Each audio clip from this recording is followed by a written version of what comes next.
Morning, જય Shri Krishna dear students. ગઈકાલે આપણે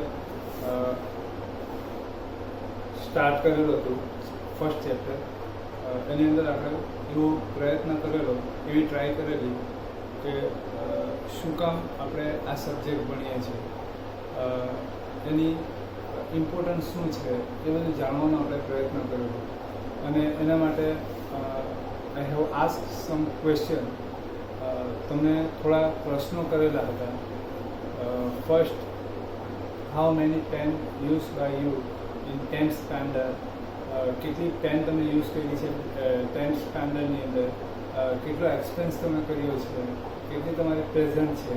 આવા ડિફરન્ટ તમને ક્વેશ્ચન કરવામાં આવેલા હતા. અને આપણે પછી આખું બધી આપણે ડિસ્કશન કરીએ એના છેલ્લા એન્ડમાં આપણે એની એક ડેફિનેશન બનાવી હતી કે જે ટ્રાન્ઝેક્શન આપણે એક આપણી આજુબાજુ જે જનરલ સ્ટોર છે એનું એક એક્ઝામ્પલ આપણે લીધેલું હતું. તો એવી આશા રાખું કે તમે કમ્ફર્ટેબલ હશો, કારણ કે જે રોજે રોજ આપણે ફીલ કરીએ છીએ, બહાર નીકળીએ છીએ માર્કેટમાં જે ફીલ કરીએ છીએ એ ફીલ મારે તમને કરાવવાનું છે. કારણ કે તો જ આપણે વગર ભયખે સારી રીતે સમજી શકીશું અને વિચારીને આપણે ભણી શકીશું. તો એક આપણી જે આજુબાજુ જે શોપ હોય એનું આપણે જનરલ સ્ટોરનું એક એક્ઝામ્પલ લીધેલું હતું અને એના અકોર્ડિંગ આપણે એક ડેફિનેશન એની બનાવેલી હતી કે આપણી આજુબાજુ જે જનરલ સ્ટોર છે એનો જે શોપકીપર છે એ આખા દિવસ દરમિયાન ઘણા બધા ટ્રાન્ઝેક્શનો થતા હોય. ટ્રાન્ઝેક્શન મીન્સ લેવડ દેવડ, પૈસા આપતો હોય, પૈસા લેતો હોય, વસ્તુ આપતો હોય, અથવા પૈસા ચૂકવતો હોય, વસ્તુ પરચેસ કરતો હોય. તો આવા લેવડ દેવડ એટલે કે ટ્રાન્ઝેક્શન ઘણા બધા થતા હોય. ફોર એક્ઝામ્પલ, સેલ થતું હોય તો સેલ બે રીતે થતું હોય, by cash, by cheque, by Google Pay, Paytm etcetera. By credit એટલે ક્રેડિટ પર સેલ થતું હોય. તો ક્રેડિટ પર સેલ થતું હોય તો કેટલા પર્સન હોય એને સેલ થતું હોય, કોને કોને ક્રેડિટ પર સેલ કર્યું છે એ બધું આપણે મોડે એટલે વર્બલી નહીં રાખી શકીએ, એટલે એને આપણે રિટર્નમાં લખવું પડે, એટલે રાઇટ ડાઉન કરવું પડે, બિકોઝ આપણે બધું મેમરીમાં રહેતું નથી. તો ઘણા બધા ટ્રાન્ઝેક્શનો થતા હોય, પરચેસ થતો હોય. પરચેસ પણ different type of purchase, like cash purchase. પછી પેમેન્ટ આપણે કરીએ by cash, by cheque, by Google Pay, Paytm etcetera. And second option is a credit purchase. આપણે ક્રેડિટ પર પરચેસ કરતા હોઈએ તો ત્યારે આપણે પેમેન્ટ આપવાનું હોય. આપણા જે ક્રેડિટર્સ હોય એટલે કે આપણે ટ્રેડર્સ જે હોય એને આપણે પેમેન્ટ આપવાનું હોય. તો કોની પાસેથી આપણે જુદી જુદી એજન્સીઓ હોય તો એની પાસેથી આપણે ક્રેડિટ પર પરચેસ કરતા હોઈએ.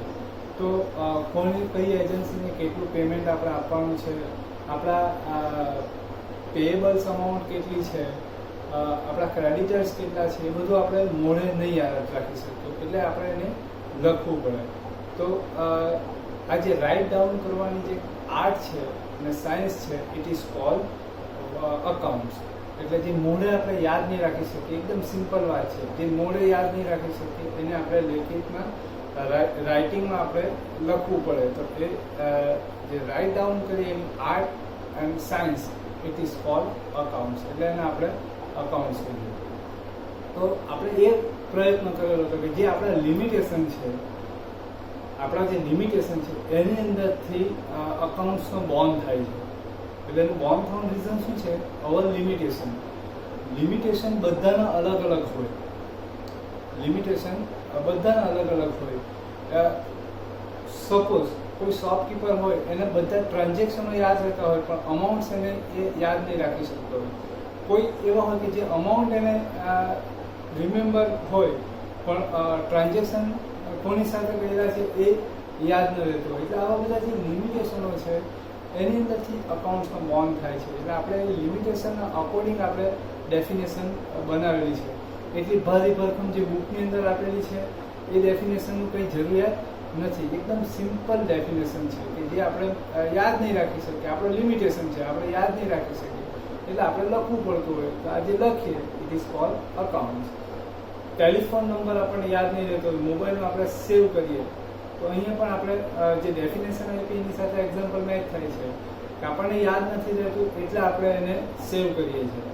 તો આ સેવ કરવું એ પણ it is account, one of account, એ પણ એક અકાઉન્ટ્સ છે. તો અહીંયા આપણે સુધી ડિસ્કશન કરેલું હતું. આગળ ચાલીએ. હવે second topic, objective of accounts. Objective of accounts. પહેલાં તો તમને ઓબ્જેક્ટિવ, અકાઉન્ટ લખવાનો ઓબ્જેક્ટિવ શું, તો જે ડેફિનેશન જે કીધી ને એની અંદર બધું આવી જ જાય. આ બધું ટેક્સ્ટ બુકની અંદર આના 7 ઓબ્જેક્ટિવ આપેલા છે. એવું નથી કે આ 7 જ ઓબ્જેક્ટિવ છે, 7 જ ઓબ્જેક્ટિવ છે એવું નથી. આના ઘણા બધા ઓબ્જેક્ટિવ છે. આપણે બુક્સની અંદર આપેલા છે તેની વાત કરીએ. પણ તમને કીધું કે આપણે યાદ ન રહે એટલા માટે આપણે લખીએ. બધાના લિમિટેશન જુદા જુદા હોય એટલે બધાના લખવા પછાડીના ઓબ્જેક્ટિવ એક સરખા જ હોય એવું જરૂરી નથી. બધાના ઓબ્જેક્ટિવ જુદા જુદા હોય. ક્લાસરૂમની વાત કરીએ તો કદાચ ટીચર તમને ભણાવતો હોય તો ઘણા સ્ટુડન્ટ્સ એવા હોય કે જેને લખવાની જરૂરિયાત નહીં પડતી હોય, એને એમ જ ખ્યાલ આવી જતો હોય. એ એક ટીચરનું એક એક્ઝામ્પલ પકડી લેતો હોય અને એ એક્ઝામ્પલ પકડીને એની રીતે બીજા એક્ઝામ્પલ જાતે જ ક્રિએટ કરી દેતો હોય અને એને પછી એ એક્ઝામ્પલના અકોર્ડિંગ એક્ઝામની અંદર એક્સપ્લેન કરતો હોય. કોઈ એવા હોય કે જેને ગમે એટલું સારી રીતના સારા એક્ઝામ્પલો આપવામાં આવે, સારી રીતના સમજાવવામાં આવે, પણ એણે જ્યાં સુધી રાઇટિંગમાં નહીં કરેલું હોય ત્યાં સુધી એનો મેળ નહીં પડતો. એણે રાઇટિંગમાં કરેલું એ પાછું વાંચશે તો જ એને ખબર પડશે. તો બધાના લિમિટેશન અલગ અલગ હોય. તો એ રીતના બિઝનેસમાં પણ બધા જ જે હોય એના બધાના લિમિટેશન અલગ અલગ હોય એટલે એના અકોર્ડિંગ બધાના ઓબ્જેક્ટિવ પણ અલગ અલગ હોય. પણ આ જે કોમન ઓબ્જેક્ટિવ છે આપણે એને પણ ડિસ્કસ કરીએ. આમ તો મિત્રો કદાચ જે નામાની ડેફિનેશન લખી છે આપણે કીધી છે તમને, તો એના પરથી તમને કદાચ ખ્યાલ આવી જાય કે જાતે તમે વિચારી શકો. આ સિવાયના પણ તમે જાતે વિચારી શકો. ઓબ્જેક્ટિવ અને હેતુઓ શું છે એ જાતે પણ તમે વિચારી શકો. First objective, permanent record. Every transaction, જેટલા પણ ટ્રાન્ઝેક્શનો થતા હોય એ બધાની એન્ટ્રી આપણો જે શોપકીપર છે, જનરલ સ્ટોરનો શોપકીપર છે, બધા ટ્રાન્ઝેક્શનની એન્ટ્રી કરતો રહેતો હોય તો એની એક પરમેનન્ટ રેકોર્ડ રહેતો હોય. તો એનાથી શું થશે? પરમેનન્ટ રેકોર્ડ રહેતો હોય તેનાથી જ્યારે પણ એને રેકોર્ડની રિક્વાયરમેન્ટ હોય ત્યારે એ જે અકાઉન્ટ્સના બુક્સ જે રાખવામાં આવતા હોય શોપની અંદર એ ગમે ત્યારે ઓપન કરીને એ જોઈ શકે. ફોર એક્ઝામ્પલ, કોઈ કસ્ટમર હોય એને ક્રેડિટ પર સેલ કરેલું હોય 10-15 દિવસ પહેલાં, 10-15 દિવસ પછી એ આવે અને પૂછે કે ભાઈ મારું પેમેન્ટ કેટલું બાકી છે, તો આપણે જે એની એન્ટ્રી કરેલી હોય તો એ પરમેનન્ટ આપણી પાસે રહેશે. જો એને આપણે લખેલું હશે તો એ પરમેનન્ટ રહેશે. એટલે આપણે પેલો બુક્સ ઓપન કરશું તો ત્યાં આપણે એનો રેકોર્ડ આપણને મળી જશે કે આપણું પેમેન્ટ બાકી છે. ઓકે, એટલે first objective record, permanent record. In accounting, transaction and events are recorded in written form. એટલે ધંધાની અંદર જેટલા પણ ટ્રાન્ઝેક્શનો થતા હોય એ બધા રિટર્ન ફોર્મની અંદર લખવા જ પડતા હોય, ફરજિયાતપણે લખવા પડતા હોય. જે બિઝનેસ કરે છે એને અકાઉન્ટ્સ ફરજિયાત લખવું જ પડે. એના 2 રીઝન છે. ફર્સ્ટ રીઝન લિમિટેશન, કે યાદ નહીં રહે એટલે લખવું પડે. સેકન્ડ, જે બિઝનેસ કરે છે એને ફરજિયાતપણે રિટર્ન ફાઇલ કરવાનું હોય એન્ડ ઓફ ધ યર. આપણે માર્ચ એન્ડિંગ કહીએ ને ત્યારે એને રિટર્ન ફાઇલ કરવાનું હોય ટેક્સ માટે. તો એના માટે કમ્પલસરી બધા ટ્રાન્ઝેક્શનો છે એની એન્ટ્રી એણે કરવી જ પડે તો જ એ રિટર્ન ફાઇલ થઈ શકે. એટલે transaction and event are recorded in return form. એટલે ફરજિયાતપણે જેટલા પણ ઇવેન્ટ બને, જેટલા પણ ટ્રાન્ઝેક્શનો બને એ બધા રિટર્ન ફોર્મની અંદર રહેતા જ હોય. These records are kept either in the form of book or record in computer of permanent basis. એટલે આ બધા જ આપણે રાઇટિંગ ફોર્મમાં જે લખીએ એ ફિઝિકલ જે બુક હોય, જે ગઈકાલે મેં તમને વાત કરેલી હતી કે રેડ કલરનો ચોપડો હોય એની અંદર લખેલા હોય, કાં તો કોઈ ધંધાની અંદર કોમ્પ્યુટર ટેલી સોફ્ટવેરનો યુઝ કરતા હોય તો એ લોકો કોમ્પ્યુટરની અંદર પણ ગમે ત્યાં એને પરમેનન્ટ રેકોર્ડ રહેતા હોય. Second, to know the effect of each transaction. Each transaction has its effect on overall profitability or economical condition of the business. Thus, those accounting help in obtaining this information.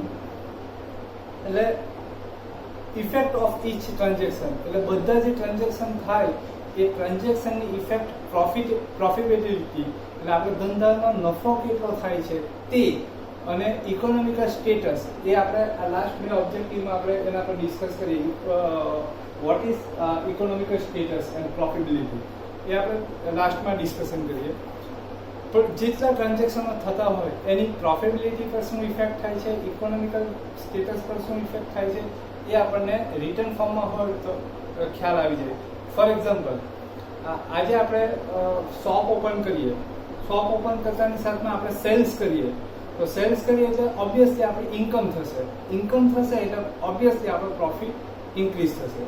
એટલે આ જે transaction થયું તેની effect આપણે return ફોર્મમાં લખીશું એટલે obviously એનાથી શું થશે, આપણી પ્રોફિટેબિલિટી ઇન્ક્રીઝ થશે. સેલ નહીં થાય, ધારો કે આપણે આજે શોપ ઓપન કરીએ, સેલ થાય જ નહીં અને આપણે બીજા બધા એક્સપેન્સ પેમેન્ટ જે પેન્ડિંગ હોય એ બધા પેમેન્ટ કરીએ કે બીજા કોઈ એક્સપેન્સ આવી જાય, suppose electricity bills, telephone bills, આ બધું આપણે પેમેન્ટ કરીએ તો આ બધા ટ્રાન્ઝેક્શન થયા, પણ એ સારા ટ્રાન્ઝેક્શન થયા એક્સપેન્સના. તો એક સિમ્પલ વસ્તુ છે, ઇન્કમ ન હોય ને એક્સપેન્સ થાય તો લોસ થાય, લોસ થાય કે પ્રોફિટ જે હોય એટલો ડિક્રીઝ થાય. તો આ બધા ટ્રાન્ઝેક્શન, એવરી ટ્રાન્ઝેક્શન, બધા ટ્રાન્ઝેક્શનની ઇફેક્ટ પ્રોફિટેબિલિટી પર અને ઇકોનોમિકલ સ્ટેટસ પર શું થાય એ એન્ટ્રી જો કરતા હોય તો આપણને ખ્યાલ આવી જાય અને એ જાણવું ખૂબ જરૂરી છે, એટલા માટે અકાઉન્ટ લખવામાં આવતું હોય. Third one, two determine tax liability. Tax liability આપણી કેટલી છે તે આપણે જાણવું એનો મેઇન ઓબ્જેક્ટિવ છે. આપણે જાણીએ છીએ કે બજેટ અત્યારે ગયું ત્યારે અત્યારે આપણને બે સ્લેબ આપવામાં આવ્યા, એક જૂનો સ્લેબ અને એક નવો સ્લેબ. તો સિમ્પલ વાત કરીએ, હજી આપણે ટેક્સમાં જવાનું બહુ વાર છે. સિમ્પલ વાત કરીએ કે 5 લાખ રૂપિયા કરતાં જો 5 લાખ રૂપીસ એના કરતાં જો આપણે વધારે કમાતા હોય, આપણે પર્સનની વાત કરીએ છીએ, તો એ જે વ્યક્તિ છે, જે પર્સન, એનું અર્નિંગ મોર દેન 5 લાખ એટલે 5 લાખ કરતાં વધારે અર્નિંગ હશે તે વધારાનું અર્નિંગ જે છે એ ટેક્સેબલ ઇન્કમ થશે અને એના પર ટેક્સનો જે રેટ હોય, જે લાગતો હોય એ રેટ પ્રમાણે એને ટેક્સ ભરવો પડશે. તો કેટલું એ કમાય છે એ ક્યારે ખબર પડશે, કેટલું વ્યક્તિ કમાય છે એ ક્યારે ખબર પડશે? તો જો એણે બધી ઇન્કમ અને બધા એક્સપેન્સના જો એન્ટ્રી કરેલી હોય, એને રિટર્ન ફોર્મમાં જો કરેલું હોય તો and of the year any profitability ખબર પડશે, બિઝનેસની પ્રોફિટેબિલિટી ખબર પડશે, ઓનરની પ્રોફિટેબિલિટી ખબર પડશે અને ત્યારે ટેક્સની પ્લાનિંગ થઈ શકશે, ટેક્સની લાયબિલિટી નક્કી થઈ શકશે. એક બાજુ આપણી ઇન્કમ હોય, સપોઝ હું બિઝનેસ કરું છું તો મારું આખા વર્ષનું ટર્નઓવર 10 લાખ રૂપીસ હોય, એની સામે મારા એક્સપેન્સ 3 લાખ રૂપીસ હોય તો મારું અર્નિંગ થયું 7 લાખ રૂપીસ. તો ટેક્સનો સ્લેબ છે 5 લાખ રૂપીસ. 5 લાખ રૂપીસ સુધીની જે ઇન્કમ છે એ મારી ટેક્સ ફ્રી ઇન્કમ છે, એટલે એના કરતાં જે વધારે છે મારા 2 લાખ રૂપીસ, તો એ ટેક્સેબલ ઇન્કમ છે. એમાંથી પણ હું સેક્શન 80 to 80C(b) એના અકોર્ડિંગ જે ઇન્વેસ્ટમેન્ટના જે પ્લેસ આપેલા છે એ પ્લેસની અંદર જો ઇન્વેસ્ટમેન્ટ કરી દઈશ તો એટલું પાછું મારી ટેક્સની લાયબિલિટી ઓછી થશે. તો એના લિમિટ છે 1,50,000 એટલે 1,50,000 સુધીનું investment, like life insurance premium, housing loan, તો આ બધા માટેમાં ઇન્વેસ્ટમેન્ટ કરી દીધેલું હોય, હાઉસ લીધેલું હોય ને એની લોન પે કરેલી હોય તો એનું interest, life insurance life insurance policy લીધેલી હોય તો એનું પ્રીમિયમ આ બધું ભરેલું હોય ને 1,50,000 અપ ટુ 1,50,000 ત્યાં સુધી ઇન્કમ પાછી ઝીરો થઈ એટલે એટલું ઇન્વેસ્ટમેન્ટ હું કરી દઉં તો બીજા 1,50,000 ઓછા થઈ જશે એટલે રિમેનિંગ 50,000 છે ટેક્સ રેટ 10% હોય તો 50,000 into 10% 5,000 tax I have to pay in income tax department એટલે મારે એટલા ટેક્સ પછી ઇન્કમ ટેક્સ ડિપાર્ટમેન્ટની અંદર ભરવો પડશે. પણ આ જે ઇન્કમ છે અને એક્સપેન્સ છે એ હું કહી દઉં કે હું આટલા 7 લાખ રૂપિયા કમાયો છું, આટલા રૂપિયા આમ કરી દીધા છે તેમ કરી દીધા છે એટલે ઇન્કમ ટેક્સ ડિપાર્ટમેન્ટ એને એપ્રુવલ નહીં આપી દેશે. ઇન્કમ ટેક્સ ડિપાર્ટમેન્ટ હું સાચું બોલું છું કે ખોટું બોલું છું એનું એની ચેકિંગ કરશે. તો એ ચેકિંગ કોણ કરશે? તો ભારત દેશની અંદર તો કેટલાઓ કરદાતા હોય એ બધાનું વારાફરતી ઇન્કમ ટેક્સ સાથે ચેક કરવા જાય તો પોસિબલ જ નથી. એટલા માટે આ ચેકિંગ કરવા માટે ચાર્ટર્ડ અકાઉન્ટન્ટ હોય જે આપણે કોમર્સની જે વાત કરી ને કે પ્રોફેશનલ એટલે આ બધી ડિગ્રીઓ છે. ડૉક્ટરે એક વખત વર્ષમાં કોમર્સવાળા પાસે આવવું પડે તો એ આ કોમર્સવાળો ચાર્ટર્ડ અકાઉન્ટન્ટ. એ ચાર્ટર્ડ અકાઉન્ટન્ટ પાસે આપણે બધી જે ઇન્કમ છે એક્સપેન્સ છે બધા ઓડિટ કરવા પડે, ચેક કરવા પડે, આપણે એને પ્રૂવ કરવા પડે. એ શાનાથી થાય? બાય બિલ્સ વાઉચર એનાથી આપણે ચેક કરાવીએ અને પછી એની પ્રોફિટેબિલિટી નક્કી થતી હોય ને એના અકોર્ડિંગ ટેક્સની લાયબિલિટી નક્કી થતી હોય. એટલે ટેક્સની લાયબિલિટી નક્કી કરવા માટે પણ અકાઉન્ટ્સ લખવું કમ્પલસરી છે. વિધાઉટ અકાઉન્ટ્સ લખ્યા વગર જો આપણે ધંધો પેદા કરીએ તો આપણે ધારો કે એ ધંધામાંથી કમાયા પણ અકાઉન્ટ જ નહીં લખીએ તો ધારો કે કાર લાવીને મૂકી દઈએ તો ઇન્કમ ટેક્સની રેટ પડે ત્યારે પૂછે કાર ક્યાંથી લાવ્યા, આના પૈસા ક્યાંથી લાવ્યા? તો આપણે ત્યારે એને પ્રૂવ કરવું પડે. એ પ્રૂવ કેવી રીતના કરીએ? જો આપણે every income transaction and every expense transaction write down in accounting form બધા આપણે જો અકાઉન્ટિંગ ફોર્મની અંદર એની રિટર્ન કરેલા હોય તો આપણે એને we can prove it. To know quantum of payables એકદમ ઇઝી ઓબ્જેક્ટિવ છે. ટુ ક્વોન્ટમ ઓફ પેયેબલ એટલે આપણે એકદમ દેશી ભાષામાં વાત કરીએ. પહેલા આપણે ડેફિનેશન શાના પરથી બનાવ્યું? આપણી આજુબાજુ જે શોપકીપર છે એ કેટલાઓ પર્સન હોય એને ક્રેડિટ પર સેલ કરતો હોય, કેટલાઓ પર્સન એવા હોય કે જેની પાસે ક્રેડિટ પર પરચેસ કરતો હોય. તો ક્રેડિટ પર પરચેસ કરતો હોય તો એને પેમેન્ટ આપવાનું હોય તો એ પેયેબલ અમાઉન્ટ થાય. ક્રેડિટ પર સેલ કરેલું હોય તો એ પૈસા લેવાના થતા હોય તો એ રિસીવેબલ થાય. તો આપણા માટે જાણવું ખૂબ જરૂરી હોય કે આપણે કેટલા વ્યક્તિને કેટલા પૈસા આપવાના છે. એ જો આપણે જાણકારીમાં આપણી જાણકારીમાં ન રાખીએ તો શું થાય? ધંધો બંધ કરવાનો વારો આવે. આપણે ધ્યાન જ નહીં રાખતા આપણે કોને કેટલા આપવાના છે, ઉધાર લાવ્યા જ કરીએ આપણે લાયબિલિટી એક દિવસ એટલી બધી વધી જાય કે આપણી જે અસેટ હોય એ વેચીને પણ આપણે એના સર્વાઈવ નહીં કરી શકીએ. આપણે એ સોલ્વન્ટ થવાનો વારો આવે, નાદાર થવાનો વારો આવે. આપણે ધંધો બંધ કરવો પડે, આપણી ઇમેજ ખરાબ થઈ જાય. બરાબર? તો આપણા માટે જાણવું ખૂબ જરૂરી હોય. એક ધંધો કરતા વ્યક્તિ માટે જાણવું ખૂબ જરૂરી હોય કે how many payables amount and how many receivable amount. કેટલી રિસીવેબલ અમાઉન્ટ છે ને કેટલી પેયેબલ અમાઉન્ટ છે. તો આપણે એ ક્યારે ખબર પડશે? તો જ્યારે આપણે ક્રેડિટ પર પરચેસ કરીએ તો ત્યારે આપણે બધા જે એજન્સીઓ પાસેથી આપણે પરચેસ કરીએ ક્રેડિટ પર તો તે આપણે રાઇટ ડાઉન કરેલું હોય, લખેલું હોય તો જ આપણને ખબર પડે. કાલે તમને એક સિમ્પલ ફોર્મમાં બતાવ્યું તો તમે નોટમાં પેલો કેમ ચાવાળાને લખતા હોય એ રીતના આપણે પણ લખતા હોય કે આ એજન્સી છે એની પાસેથી આટલું આપણે ક્રેડિટ પર પરચેસ કરીએ છીએ, આ એજન્સી છે એની પાસેથી આપણે આટલું પરચેસ કરીએ છીએ, આ એજન્સીવાળાને આટલા આપવાના છે, આ એજન્સીવાળાને આટલા આપવાના છે, એમાંથી આપણે આટલા આપી દીધા છે, આટલા બાકી છે. આ બધું આપણે જાણવું ખૂબ જરૂરી છે. ને એ ક્યારે જાણી શકાશે? જો આપણે એની એન્ટ્રી કરેલી હશે તો. To know quantum of payables એટલે આને ઓબ્જેક્ટિવ પણ કહી શકીએ અને આને એના એડવાન્ટેજ પણ કહી શકીએ. To know quantum of receivable એટલે આપણે રિસીવેબલ અમાઉન્ટ કેટલી છે, ક્રેડિટ પર સેલ કરેલું હોય તો આપણે કેટલી અમાઉન્ટ આપણે રિસીવેબલ છે, કોની પાસેથી કેટલા લેવાના છે, કોને કેટલા આપવાના છે, પેયેબલ છે. પેબલ્સ મીન્સ કોને કેટલા આપવાના છે, રિસીવેબલ મીન્સ કોની પાસેથી કેટલા લેવાના છે, તો એ આપણે જાણી શકીએ. અને એ જાણવા માટે અકાઉન્ટ્સ લખવું ઇટ ઇઝ કમ્પલસરી. ટુ નો આ મેઇન બે ઓબ્જેક્ટિવ છે, ધ્યાન રાખજો. આ મેઇન બે ઓબ્જેક્ટિવ છે, એના માટે આપણે આ બધી માથાકૂટો કરીએ છીએ.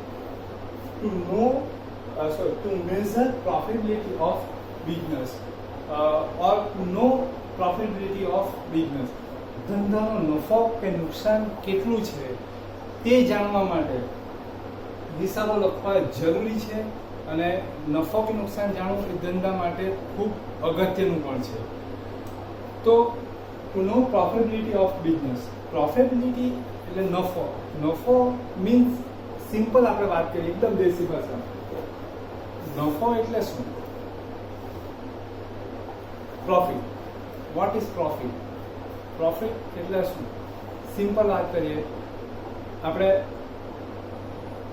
1 લાખ રૂપિયાની ઇન્કમ હોય, 1 lakh rupees income and 80,000 rupees expense, તો આ બંને વચ્ચેનો જે ડિફરન્સ 20,000 રૂપીસ થશે, it is called profit. Profit means income more than expense, income more than expense, and loss expense more than income. જ્યારે ઇન્કમ એક્સપેન્સ કરતા વધારે હશે તો જે ડિફરન્સ આવશે it is called profit. Expense વધારે હશે, ઇન્કમ ઓછી હશે તો જે ડિફરન્સ આવશે ઇટ ઇઝ કોલ્ડ લોસ. તો ઇન્કમ અને એક્સપેન્સ, પ્રોફિટેબિલિટી આપણે ક્યારે જાણી શકીએ કે આપણને કોઈ particular period like 1 year by default profitability end of the year આપણને ખબર પડતી હોય, end of the year end over financial year in whole countries, આખી કન્ટ્રીની અંદર આપણું જે ફાઇનાન્શિયલ યર જે ગણાય ને 1st April to 31st March, 1st April to 31st March. 1st April 19 એ યર સ્ટાર્ટ થતું હોય તો એ year end of the year 31st March 2020. અત્યારે આપણે લોકડાઉન થયું પછી અત્યારે એવી ચર્ચા જોરશોરમાં ચાલે છે કે ફાઇનાન્શિયલ યર એપ્રિલ ટુ માર્ચની જગ્યાએ બદલાઈ જશે, જૂન ટુ મે થઈ જશે ઓર જુલાઈ ટુ જૂન થઈ જશે. એટલે 1st જુલાઈથી સ્ટાર્ટ થશે ને 13 જૂને એ એન્ડ થશે. એટલે જે માર્ચ એન્ડિંગ હતો એની જગ્યાએ માર્ચ એન્ડિંગમાં જે કામ કરતા હતા એ કામ હવે જૂન એન્ડિંગમાં થશે કે મે એન્ડિંગની અંદર થશે. તો એન્ડ ઓફ ધ યર આપણને પ્રોફિટેબિલિટી, પ્રોફિટ કેટલો અર્ન કર્યો છે બિઝનેસે કે લોસ કરી છે, એન્ડ ઓફ ધ યર આપણને ખબર પડે. પણ એના માટે શું છે કે આખું વર્ષ દરમિયાન કેટલી ઇન્કમ આપણે અર્ન કરી છે ને કેટલા એક્સપેન્સ કર્યા છે એના બધા ડેટાબેઝ આપણી પાસે હોવા જોઈએ, એના બધાના રેકોર્ડ હોવા જોઈએ. તો એ રેકોર્ડ આપણે રાખીએ તો જ પ્રોફિટેબિલિટી આપણે જાણી શકીએ. એટલે પ્રોફિટેબિલિટી જાણવું એનો મેઇન ઓબ્જેક્ટિવ છે. એ ઓબ્જેક્ટિવ ફૂલફિલ કરવા માટે આપણે શું કરવું પડે? Income, every income and every expense data, એ બધાના ડેટા આપણી પાસે હોવા કમ્પલસરી છે. તો તમને સિમ્પલ વાત કરી કે બિઝનેસની અંદર 1 લાખ રૂપીસ અર્નિંગ હોય ને 80,000 રૂપીસ એક્સપેન્સ હોય તો જે ડિફરન્સ આવશે 20,000 rupees, it is called profit. એ આપણો પ્રોફિટ છે. તો એક પ્રેક્ટિકલી વાત છે કે જે બિઝનેસની અંદર 1 લાખ રૂપિયા ઇન્કમ છે એ 1 લાખ રૂપિયા ઇન્કમ કોઈ પર્ટિક્યુલર દિવસે નથી થતી, કોઈ એક વર્ષમાં એક જ દિવસે 1 લાખ રૂપિયાની ઇન્કમ નથી થતી. અને એ જ રીતે જે 80,000 રૂપીસ એક્સપેન્સ છે એ બધા એક્સપેન્સ છે એ પર્ટિક્યુલર કોઈ એક જ દિવસે પેઇડ નથી થતા. બિટવીન ધ યર્સ, એટલે આખું વર્ષ દરમિયાન થયેલી ઇન્કમ અને થયેલા એક્સપેન્સ એ બધાનું ટોટલ છે. 1 લાખ રૂપિયા ઇન્કમ હોય તો કોઈ દિવસ એવું હોય, કોઈ દિવસ 1,000નું સેલ થાય, કોઈ દિવસ 2,000નું થાય, કોઈ દિવસ 3,000, કોઈ દિવસ નહીં પણ થાય, કોઈ દિવસ 5,000, એમ કરીને આખું વર્ષમાં જે સેલ્સ થયેલા હોય જેમ જેમ સેલ્સ થાય તે બધાની ઇન્કમ સાઇડ એની એન્ટ્રી કરવામાં આવે, એનો ટોટલ થાય. એ જ રીતના ડે બાય ડે એક્સપેન્સ જે પેઇડ કરેલા હોય એ બધાની એન્ટ્રી થતી હોય એનો ટોટલ થાય. પછી એન્ડ ઓફ ધ યર બંનેની કમ્પેરિઝન કરવામાં આવે, ઇન્કમ એન્ડ એક્સપેન્સ. તો અહીંયા ઇન્કમ જો એક્સપેન્સ કરતાં વધી જતી હોય, ઇન્કમ મોર દેન એક્સપેન્સ, તો એ પ્રોફિટ બતાવશે, અને એક્સપેન્સ મોર દેન ઇન્કમ તો એ બિઝનેસને લોસ બતાવશે. તો આ થઈ profitability. To know economical status of business. Economical status means શુદ્ધ ગુજરાતીમાં વાત કરીએ આર્થિક સ્થિતિ. આપણે ઘણા કહીએ ને કે આનું ઇકોનોમિકલ સ્ટેટસ ઘણું સારું છે, આપણે આજુબાજુ રહેતા હોય તો આપણે કહીએ આનું ઇકોનોમિકલ સ્ટેટસ અથવા આર્થિક સ્થિતિ એની સારી છે, આની આર્થિક સ્થિતિ નબળી છે, એટલે કે ઇકોનોમિક સ્ટેટસ એનું ડાઉન છે, આનું સારું છે, એવું આપણે કહેતા હોય. કંપનીના પેલામાં પણ આપણે કહેતા હોય કે આ કંપનીની ઇકોનોમિકલ સ્ટેટસ ફંડામેન્ટલ બધું સ્ટ્રોંગ છે, આ કંપની વીક છે, એનું ઇકોનોમિકલ સ્ટેટસ બરાબર નથી, આર્થિક સ્થિતિ બરાબર નથી. આવું આપણે સાંભળતા હોઈએ, આવું આપણે કહેતા હોઈએ, આવું આપણે વાંચતા હોઈએ, આવું આપણે સાંભળતા હોઈએ. તો અત્યારે એક લેટેસ્ટ આપણે વાત કરીએ, રિલાયન્સ કોમ્યુનિકેશન એટલે કે અનિલ અંબાણીની ગ્રુપની કંપનીની વાત કરીએ તો અત્યારે આપણે ઘણી બધી વખત ન્યૂઝમાં સાંભળીએ છીએ કે ન્યૂઝપેપરોમાં વાંચીએ છીએ કે રિલાયન્સ કોમ્યુનિકેશનનું ઇકોનોમિકલ સ્ટેટસ જે ખરું એ અત્યારે બરાબર નથી, એટલે કે ખૂબ ડાઉન છે, અને એ સોલ્વન્ટ થાય એવી પરિસ્થિતિ છે, એટલે કે નાદાર થાય એવી પરિસ્થિતિ છે, કંપની વેચાઈ જાય એવી પરિસ્થિતિ છે. તો આપણે પહેલાં આપણી વાત કરીએ, પછી એ એક્ઝામ્પલને આગળ વધારીએ. આપણું ઇકોનોમિકલ સ્ટેટસ, આપણે જે આપણી આજુબાજુ જે રહેતા હોય કે આપણા ફ્રેન્ડ્સ હોય તો આપણે એનું ઇકોનોમિકલ સ્ટેટસ આપણે એમ કહીએ કે આની આર્થિક સ્થિતિ ઘણી સારી છે, economical status is very good, આનું ઇકોનોમિકલ સ્ટેટસ બરાબર નથી, વેરી બેડ, એવું આપણે કહીએ. તો એનું મેઝર આપણે કેવી રીતના મૂકીએ? કયા હિસાબે આપણે કહીએ કે આનું ઇકોનોમિકલ સ્ટેટસ સારું છે, કયા હિસાબે કહીએ કે આનું વીક છે? વિચારો તમે કે કયા હિસાબે કહીએ? આપણે આજુબાજુ બેસતા હોય આપણા ફ્રેન્ડ્સ, તો આપણે કહીએ આની સ્થિતિ બહુ સારી છે, આની સ્થિતિ નબળી છે, કયા હિસાબે કહીએ? વિચારો તમે કયા હિસાબે કહીએ? તો આપણે એ હિસાબે કહીએ કે એની પાસે પ્રોપર્ટી સારી હોય, લાયબિલિટી ન હોય તો એનું economic status is a good. પણ જો એસેટ્સ એટલે કે પ્રોપર્ટી ન હોય અને લાયબિલિટી વધારે હોય તો એનું ઇકોનોમિકલ સ્ટેટસ ડાઉન છે. બીજું ક્લિયર વાત કરી દઉં કે પ્રોપર્ટી વધારે હોય એટલે ઇકોનોમિકલ સ્ટેટસ ગુડ છે એવું આપણે કહી શકીએ નહીં. ઘણી વખત એવું થાય કે પ્રોપર્ટી વધારે હોય પણ એની સામે લાયબિલિટી એટલી બધી હોય કે એ લાયબિલિટી પ્રોપર્ટી આપણે સેલ કરીને પણ વેચીને પણ એ લાયબિલિટી છે એને સર્વાઈવ કરી શકતા ન હોય, તો એ કન્ડિશનની અંદર આપણું ઇકોનોમિકલ સ્ટેટસ ડાઉન કહેવાતું હોય. હવે આપણે પહેલાં રિલાયન્સની વાત કરીએ. રિલાયન્સનું ઇકોનોમિકલ કોમ્યુનિકેશન, રિલાયન્સ કેપિટલ, રિલાયન્સ ગ્રુપની ઘણી કંપનીઓનું, અનિલ અંબાણીની ગ્રુપની ઘણી કંપનીઓનું ઇકોનોમિકલ સ્ટેટસ ડાઉન છે. ઓકે, તો એનો મતલબ એવો નથી કે એની પાસે પ્રોપર્ટી નથી. રિલાયન્સ કોમ્યુનિકેશન પાસે ઘણી બધી પ્રોપર્ટીઓ છે. સાંભળજો, રિલાયન્સ કોમ્યુનિકેશન પાસે ઘણી બધી પ્રોપર્ટીઓ છે. તમે મોબાઈલ અને ટેકનોલોજીની અંદર ઘણા બધા આગળ છો, ઘણા બધા એડવાન્સ છો. મારી પાસે તો એટલી બધી ટેકનોલોજીની જાણકારી નથી, છતાં પણ જેટલી છે એટલી જાણકારી આપવાનો પ્રયત્ન કરું, તમને તરત ખ્યાલ આવી જશે. મોબાઈલની અંદર બે પ્રકારની ટેકનોલોજી, એક CDMA technology and second one is GSM technology. આપણે જે જનરલી યુઝ કરીએ છીએ GSM technology, CDMA technology almost બંધ થઈ ગઈ છે. CDMA ટેકનોલોજી બે જ કંપનીઓ પાસે હતી, રિલાયન્સ કોમ્યુનિકેશન, કલ્લો દુનિયા મુઠ્ઠી મેં, એવું આખું એનું સ્લોગન હતું, અને ટાટા વોકી, આ બંને પાસે હતું. પછી ટાટા ડોકોમોમાં કન્વર્ટ થઈ ગયું એટલે GSMમાં આવી ગયું. ટાટા વોકી ડોકોમોમાં કન્વર્ટ થઈને GSM ટેકનોલોજીની અંદર આવી ગયું, પછી ફેલ થયું એટલે આખું બંધ થઈ ગયું. અને રિલાયન્સ પણ કોમ્યુનિકેશન GSM ટેકનોલોજીમાં આવ્યું, પણ ત્યારે પાછું જીઓ આવી ગયું એટલે એ પાછું ફેંકાઈ ગયું.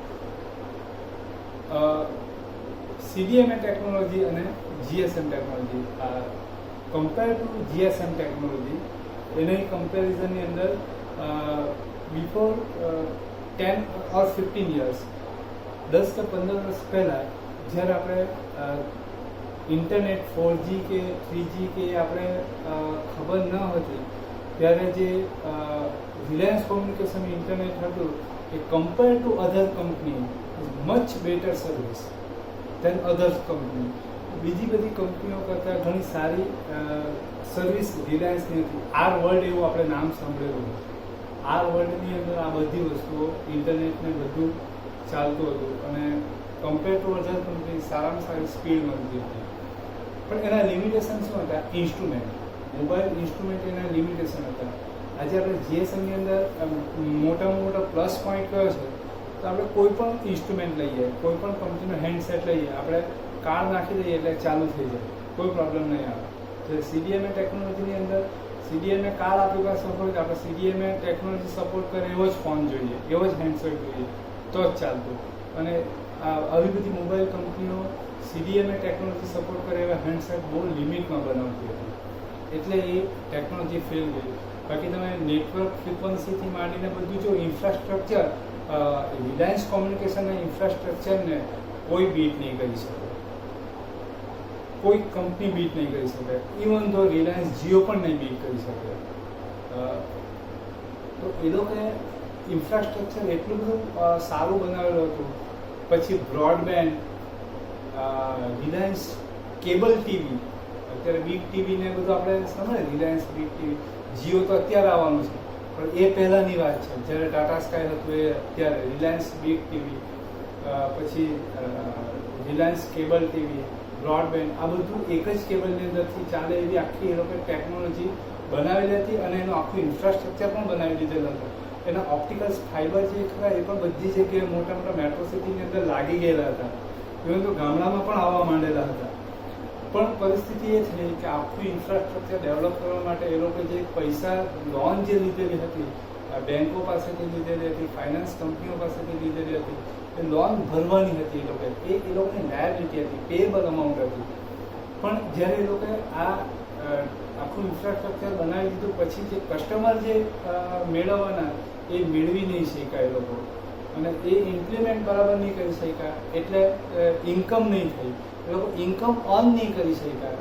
ઇન્કમ અર્ન નહીં કરી શક્યા એટલે પેલી જે લાયબિલિટી છે, પેએબલ અમાઉન્ટ છે, એને એ લોકો ભરી નહીં શક્યા. એટલે પરિસ્થિતિ એ આવી ગઈ કે લાયબિલિટીની ઉપર ઇન્ટરેસ્ટ ચડ્યા જ કર્યું. હવે પરિસ્થિતિ એ થઈ ગઈ કે એ લોકોની જે પ્રોપર્ટી છે એના કરતાં પણ લાયબિલિટી ઘણી વધી ગઈ છે. અને આજે એના હિસાબે એના કારણે શું થાય, એનું ઇકોનોમિકલ સ્ટેટસ ઘણું ડાઉન થઈ ગયું અને કંપની બંધ થઈ જાય એવી પરિસ્થિતિ આજે આવીને ઊભી રહી ગઈ છે. તો ઇકોનોમિકલ સ્ટેટસનું મેઝરમેન્ટ શું છે? Asset and liability. તો અસેટ અને લાયબિલિટી એ ઇકોનોમિકલ સ્ટેટસના મેઝરમેન્ટ છે. બેંક હવે રિલાયન્સ કોમ્યુનિકેશનને લોન આપશે તો એનું ઇકોનોમિકલ સ્ટેટસ ચેક કરશે. તો ઇકોનોમિકલ સ્ટેટસ ચેક કરવા માટે એની પાસે અસેટ્સ અને લાયબિલિટીની ઇન્ફોર્મેશન હોવી જોઈએ.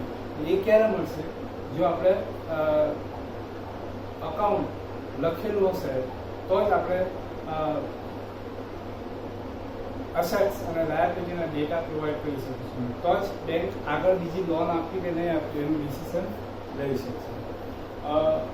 આ મેઇન બે ઓબ્જેક્ટિવ છે. એ ઓબ્જેક્ટિવને સેન્ટરમાં રાખીને આપણે અકાઉન્ટ્સ કરતા હોય. એમ તો ઘણા બધા ઓબ્જેક્ટિવ છે પણ મેઇન આ બે ઓબ્જેક્ટિવ છે. બાકીના જે ઓબ્જેક્ટિવો છે એ જેમ આપણે આગળ ભણતા જઈશું 12th અંદર, અત્યારે આપણે આ બે ઓબ્જેક્ટિવને સેન્ટરમાં રાખીને ભણીએ છીએ.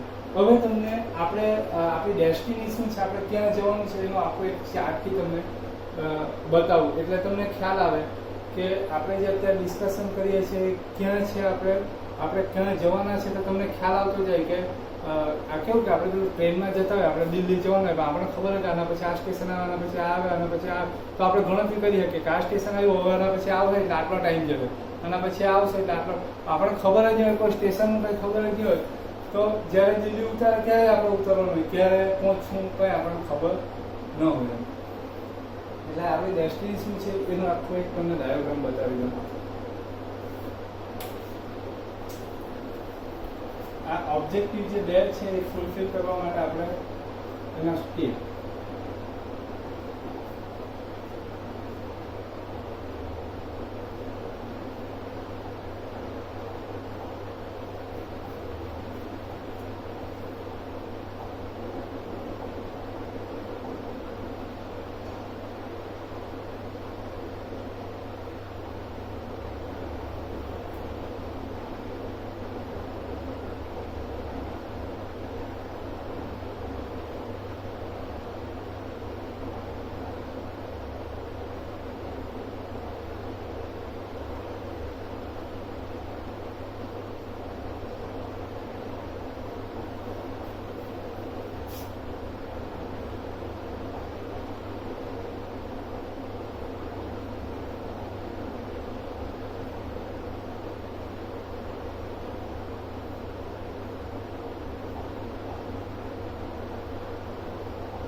ફાઇનલ અકાઉન્ટ આપણે ડેસ્ટિની છે અને અહીંયા આપણે પહોંચશું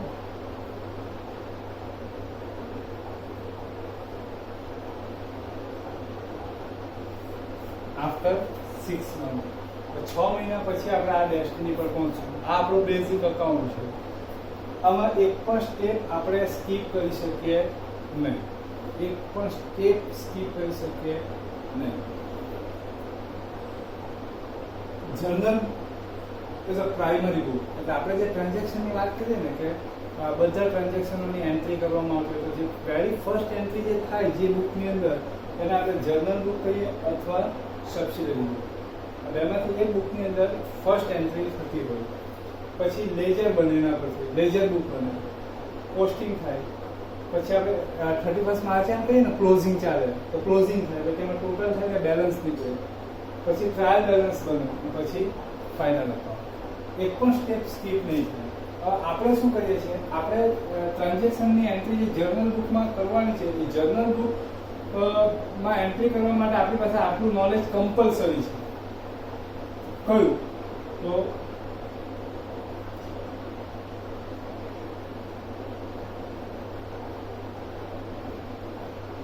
debit and credit rules. Debit credit ને રૂલ્સની ઇન્ફોર્મેશન એટલે એ નોલેજ આપણી પાસે જરૂરી છે. એના માટે ટાઈપ્સ ઓફ અકાઉન્ટ આવશે તો જ આપણને ડેબિટ ક્રેડિટના રૂલ્સ આવશે. ડેબિટ ક્રેડિટના રૂલ્સ આવશે તો જ આપણે જર્નલ બુક બનાવી શકીશું. ટાઈપ્સ ઓફ અકાઉન્ટ ત્યારે જ આવશે જ્યારે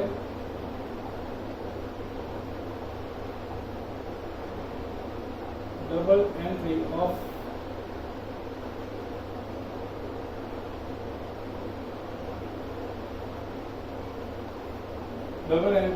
ટ્રાન્ઝેક્શન. એટલે ટ્રાન્ઝેક્શનની જે ડબલ એન્ટ્રી થાય એ આપણને આઈડેન્ટિફાઈ કરતા આવડતું હશે તો એ ત્યારે જ આવડશે જ્યારે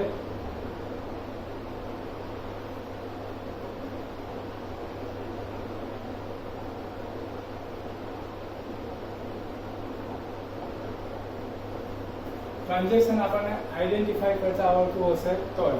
ટ્રાન્ઝેક્શનમાં 2 ટાઈપના ટ્રાન્ઝેક્શન આવશે, economical transaction and non economic transaction. Economic transaction and non economic transaction. Economic ટ્રાન્ઝેક્શનના 2 ટાઈપ આવશે, cash transaction and credit transaction. પણ એ ટ્રાન્ઝેક્શન આઈડેન્ટિફાઈ કરવા માટે પહેલા આપણે જે ગઈકાલે વાત કરેલી હતી ને ટર્મિનોલોજી આપણને ખાસ ખ્યાલ આવવી જોઈએ. એટલે આપણે જે અત્યારે વાત કરીએ છીએ અકાઉન્ટ શું કામ લખીએ છીએ એની વાત કરીએ છીએ. આના પછી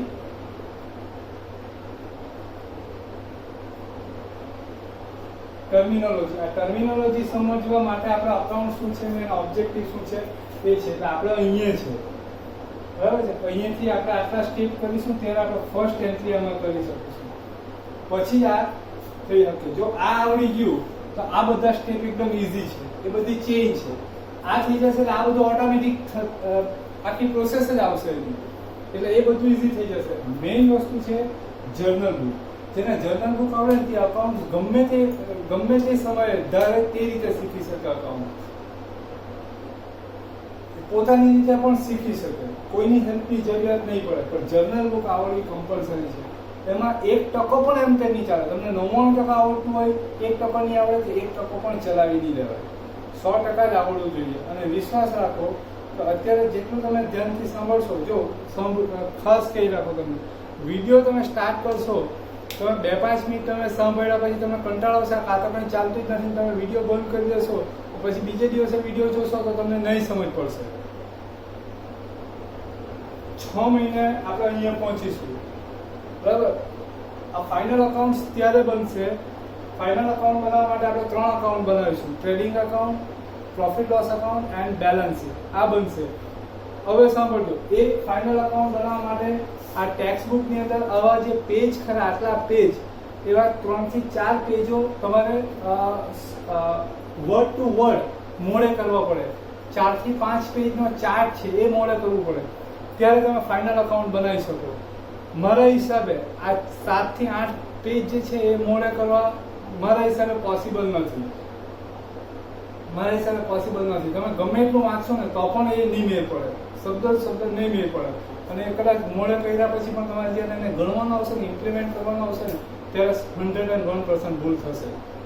તો એવી ભૂલ ન કરવી હોય અને વગર કામની આપણે મહેનત ન કરવી હોય અને વિથ રીઝન આપણે ભણવું હોય, બધા કારણો સાથે આપણે ભણવું હોય, કારણો સાથે ભણશો તો જ તમને આગળ ભણવાની મજા આવશે, તો જ તમે આગળ જઈ શકો. બાકી પાસ થઈ રહ્યો, બીજું કઈ લાંબુ ટૂંકું નીકળે નહીં, બરાબર. આટલી બધી ફી ખર્ચો છો તો તમે 12 ભણ્યા પછી છોડી નથી દેવાના, આગળ ભણવાના જ છે. 12 પછી જો આઈટીઆઈમાં જતી રહેવાનું હોય તો આટલી ફી ભરવાનો કોઈ અર્થ નથી. આટલી ફી ભરો છો મીન્સ તમે આગળ ભણવાના છો. આગળ ભણવાના હોય, સારી રીતે ભણવાના હોય તો આ અહીંયા એકદમ સ્મૂથલી આવું એકદમ કમ્પલસરી છે. આ 2 વસ્તુ ખૂબ જરૂરી છે. આ તો બધું બાય પ્રોસેસમાં આવશે એટલે વાંધો નહીં આવશે. આ બંને ખૂબ જરૂરી છે. આ નહીં ગોખવું હોય, હું પ્રોમિસ તમને આપું છું, નોટ અ સિંગલ વર્ડ, એક પણ શબ્દ તમારે ગોખવો નહીં પડશે. અને બોર્ડમાં જેટલા સ્ટુડન્ટ છે ને એ બધાની સામે તમને મૂકીશું ને તો તમે વિથ રીઝન તમે કહી શકશો કે આ ઇન્ફોર્મેશન આ અકાઉન્ટની અંદર આ રીઝનથી આવશે, આ ઇન્ફોર્મેશન આ અકાઉન્ટમાં આ રીઝનથી આવશે.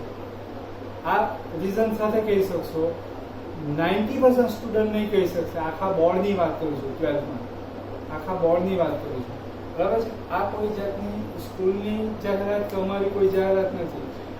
આ તમને આની જે ઇમ્પોર્ટન્સ છે એ બતાવવું અમારી ફરજ છે. કારણ કે આનું ઇમ્પોર્ટન્સ તમને ખબર પડશે તો જ આપણને અહીંયા ધ્યાન આવે. પછી 6 મહિના પછી તમને આનું ઇમ્પોર્ટન્સ ખબર પડે કે અહીંયા ધ્યાન આપેલું હતું આપણે, તો આ બધું ગોખવું નહીં પડશે ને આ તો ગોખાય તો રહેતું નથી એમ. તો એ 6 મહિના પછી પાછું બેક નહીં આવે, સમજ પડી. એટલે પહેલાં અહીંયાથી જે શરૂઆત કરો, એટલા માટે હું તમને આનું ઇમ્પોર્ટન્સ સમજાવવાનો પ્રયત્ન કરું છું. એટલા માટે તમને આખી પોઝિશન સમજાવી છે. આપણે અહીંયા પહોંચવાનું છે. અહીંયા પહોંચીશું એટલે આપણું 11th પૂરું થશે. અને બેઝિક જે અકાઉન્ટ કરું તો અહીંયા આવે એટલે પતી જાય. બેઝિક અકાઉન્ટ છે અહીંયા આવીને પતી જાય. કદાચ કોઈને આ સેન્ટેન્સ સાંભળ્યા પછી એવું લાગે કે અહીંયા અકાઉન્ટ પતી જાય તો પછી બાકીના વર્ષોમાં આપણે શું ભણવાના. તો આ જે સિંગલ ઓનર ફોર્મનું છે, પાર્ટનરશિપ ફોર્મ આવશે, કંપની ફોર્મ આવશે, પછી અહીંયાથી જયભાઈ તમને કીધું હતું ને તો 32 જેટલા અકાઉન્ટો છૂટા પડશે. ટેક્સની લાયબિલિટી, આ જે ટેક્સની લાયબિલિટી છે ને, ટેક્સની લાયબિલિટી ફાઇનલ અકાઉન્ટમાં આવ્યા પછી ટેક્સની લાયબિલિટી ખબર પડે. એના માટે આ બધું જાણવું જરૂરી છે. તો અહીંયા ટેક્સની લાયબિલિટી ખબર પડે. સીએનું કામ શું છે ખબર? ફાઇનલ અકાઉન્ટ એક સિમ્પલ અકાઉન્ટ હશે ને એ ફાઇનલ અકાઉન્ટ બનાવશે. આટલા સ્ટેપ એ ક્લિયર કરશે. આ જે ફાઇનલ અકાઉન્ટ છે ને એ ચાર્ટર અકાઉન્ટન્ટ પાસે જશે. ચાર્ટર અકાઉન્ટન્ટ આ બધા જે ટ્રાન્ઝેક્શનો છે ને તેને વિથ એવિડન્સની સાથે ચેક કરશે. પછી એ ઇન્કમ ટેક્સ ડિપાર્ટમેન્ટમાં આપશે. ઇન્કમ ટેક્સ ડિપાર્ટમેન્ટમાં ગયા પછી ટેક્સની લાયબિલિટી નક્કી થશે. એટલે કઈ વસ્તુ શાના માટે ભણો છો ને એવું જાણવું જરૂરી છે. તમે આંખ વીચીને મોડે કર્યા કરો ને હોમાં આંખલી આવો એટલે કોમર્સ આવડી નહીં જાય, એકાઉન્ટ આવડી નહીં જાય. ખ્યાલ આવ્યો? કારણ કે આમાં તો એવું છે કે ટ્રાન્ઝેક્શનો જે ખરા ને, ટ્રાન્ઝેક્શનોની ક્વોન્ટિટી તો હજારોમાં છે. ટેક્સ્ટ બુકની અંદર તો 100-150 ટ્રાન્ઝેક્શન આપેલા છે. અને એ 150 ટ્રાન્ઝેક્શનની અંદરથી પણ પરીક્ષામાં 5 જ ટ્રાન્ઝેક્શન આવે. એ 5 ટ્રાન્ઝેક્શન તમે કમ્પ્લીટ કરો એટલે એકાઉન્ટ નહીં આવડી જાય. ટ્રાન્ઝેક્શન 2000 ટ્રાન્ઝેક્શન હોય તો 2000 ટ્રાન્ઝેક્શનની એન્ટ્રી કરતાં આપણને આવડવી જોઈએ. એક ટ્રાન્ઝેક્શનની પણ એન્ટ્રી 1999 ટ્રાન્ઝેક્શન આવડે, એકની એન્ટ્રી નહીં આવડે ને એ પણ નહીં ચાલે. 2000 ટ્રાન્ઝેક્શનની એન્ટ્રી આવડવી જોઈએ. એટલે એક્ઝામની અંદર 5 ટ્રાન્ઝેક્શન ગમતા આવી ગયા અને 5 માંથી 5 માર્ક લઈ આવ્યા એટલે એવું નહીં માની લેવાનું કે આપણે જનરલ બુક આવડી ગઈ, આપણને એકાઉન્ટ આવડી ગયું. બરાબર. જો તમારે આગળ અમે જે બેઝ તૈયાર કરીએ છીએ અને કરવાનો પ્રયત્ન કરીએ છીએ એ આગળ મેં તમને કીધું હતું કે કોલેજોના ટ્યુશનો અમે લઈએ છીએ. અમને ખબર છે કે કોલેજોની અંદર ભણતા છોકરાઓને આ 11th ની અંદર આની અંદર જો ધ્યાન ન આપેલું હોય તો એ લોકોને કયા કયા પ્રોબ્લેમો ફેસ કરવાના આવે. આ 8, 9, 10 ભણેલા એવું નથી કે આ ભણી ગયા ચેપ્ટર એટલે ક્લોઝ થઈ ગયું, હવે વાત પતી ગઈ. આ ગણિતના 1 થી 10 આંકડા જેવું છે. 1 થી 10 આંકડા ત્યારે જે ભણેલા તો હજુ આવ્યા જ કરે. એટલે આ લેજર છે, કોસ્ટિંગ છે, આવું તો તમે જ્યાં સુધી કોમર્સ ભણશો ત્યાં સુધી આવ્યા જ કરવાનું. જર્નલ બુક, લેજર, કોસ્ટિંગ, કારણ કે કોઈ પણ અકાઉન્ટમાં એન્ટ્રી કરવા માટે તમારે એ જર્નલ બુકમાં આવવું પડશે. તમે કીધું એ 32 જેટલા અકાઉન્ટ છૂટા પડે. કોસ્ટ અકાઉન્ટ, કોર્પોરેટ અકાઉન્ટ, બિઝનેસના અહીંયાથી ટાઈપ્સ જુદા જુદા આવે. કોઈ કન્સ્ટ્રક્શનનો બિઝનેસ હોય, પછી પ્રોડક્શનનો બિઝનેસ હોય. પ્રોડક્શનમાં પણ એવું હોય કે સિંગલ પ્રોસેસ પ્રોડક્શન હોય, મલ્ટિપલ પ્રોસેસ પ્રોડક્શન હોય. એ બધા અકાઉન્ટ્સ કેવી રીતના લખવામાં આવે અહીંયાથી પછી છૂટું પડે. તો અહીંયા સુધી તો કમ્પલસરી આવવું જ પડે, કોઈ રસ્તો જ નથી. ટૂંકમાં તમારે લખતા વાંચતા શીખવા માટે જેટલું 1 થી 100 એકલાનું અને કક્કાનું, અથવા તો તમે ઇંગ્લિશ મીડિયમમાં ભણો છો એટલે 1 to 100 એન્ડ ABCD, આ બધાનું જેટલું ઇમ્પોર્ટન્સ છે ને ABCD એટલું ઇમ્પોર્ટન્સ આનું છે. તમને ABCD નહીં આવડે તો તમે ઇંગ્લિશ મીડિયમમાં લખી નહીં શકો. તમને 1 to 100 નહીં આવડે તો મેથ્સ નહીં ભણી શકો ઇંગ્લિશમાં. એ રીતે તમે આટલું નહીં આવડે તો નહીં ચાલે, કમ્પલસરી છે. ઓકે. પછી આપણે અહીંયા છે આ પાયો મજબૂત થશે ને, આ પગથિયા મેં બનાવેલા છે. જો પગથિયા બનાવેલા છે, પગથિયામાં પહેલું પગથિયું મજબૂત હોવું જોઈએ. પગ બાકીના ઉપર સુધીના બરાબર રહે. તો પહેલું પગથિયું પાછું બનાવ્યું ને તો આ બેસી જાય, આ તૂટી જાય. તૂટી જશે તો આ પણ બધા પગથિયા આવી પડે. આ મજબૂત હોવું જોઈએ. આ આપણે આ જે પહેલો માળ જે છે ને એ માટેના આપણા પાયા ખોદેલા છે. આપણે પણ ઘરે મકાન બનાવીએ ને ત્યારે આખું મકાનમાં આપણે ધ્યાન નહીં આપીએ કે કઈ જેટલા પાયા ખોદાવા હોય ને ગમે તેટલો સારો, ગમે તેવી નોકરી હોય પણ તે દિવસ આપણે રજા રાખીએ ને આપણે ત્યાં માથા પર ઊભી રહીને પાયા ખોદાવતા હોય ને તે દિવસે આપણે જાતે એમાં કાળજી રખાવતા હોય, ભલે કોન્ટ્રાક્ટ પર આપી દીધેલું. કારણ કે આપણે જાણીએ છીએ કે પાયો જો મજબૂત હશે ને તો મકાન ઉપરથી ગમે તેટલો હાથ દેખાતો હોય ગમે તે પડી જાય. આ આપણે પાયો ખોદવાનું કામ કરીએ છીએ. બરાબર. આ બધી જ વસ્તુ ખૂબ અગત્યની છે. મેં તમને એક સેન્ટેન્સ કીધેલું હતું, 6 મહિના ખૂબ અગત્યના છે. અહીંયા 6 મહિના પછી પહોંચું. 6 મહિના ખૂબ અગત્યના છે અને 6 મહિનાના દરેક દિવસ, દરેક દિવસની મિનિટ અને સેકન્ડ બધી અગત્યની છે. બરાબર. ખાસ જવાબદારી આ સંજોગોની અંદર તમારી વધી જતી છે. ધ્યાન રાખજો. કારણ કે હવે તમે મેચ્યોર છો, હવે તમે કંઈ